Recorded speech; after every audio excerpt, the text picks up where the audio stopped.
la première fois un clone d'animal adulte, une brebis. Et maintenant, écoutez Yuri Gagarin. C'est le premier jour de l'Euro. Europe 1. Et à 7h23 sur Europe 1, place au jour où, votre plongée quotidienne dans la boîte à souvenirs d'Europe 1. Une page marquante de l'histoire sociale contemporaine ce matin. Bonjour Laure d'Autriche. Bonjour Dimitri, bonjour à tous. Il y a 50 ans, en juin 73, la direction de l'entreprise horlogère LIP à Besançon dévoile un plan social qui va déclencher chez les salariés une très vive résistance collective. C'est le début de la légendaire révolte des LIP. Oui, les premières montres à quartz françaises ont été fabriquées par LIP, mais la concurrence des États-Unis et du Japon met l'entreprise en péril. Les 1300 employés apprennent qu'un tiers d'entre eux doivent être licenciés.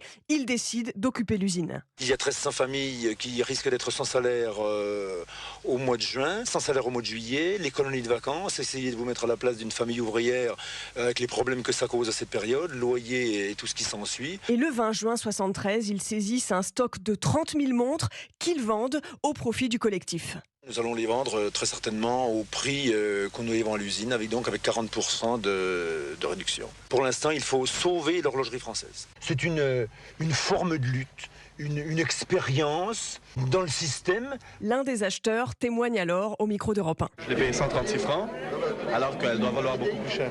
Vous n'avez pas peur d'être inquiété, d'être poursuivi pour recel, comme on l'a dit? Non, je ne crois pas. Je crois que ce que font les ouvriers de LIP est tout à fait légitime et que la moindre des choses qu'on puisse faire, c'est de les aider à tenir le coup.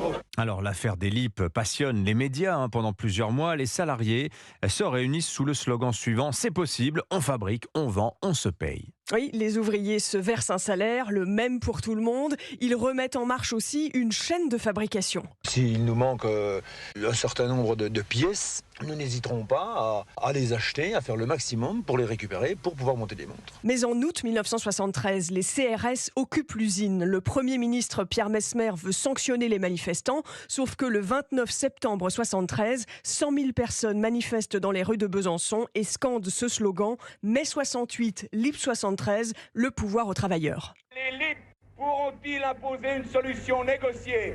Certainement, si la pression de toute la classe ouvrière sur le gouvernement et le patronat ne se relâche pas. En janvier 1974, LIP est repris par un entrepreneur, Claude Neuschwander, qui prévoit dans son plan une réintégration de l'ensemble du personnel.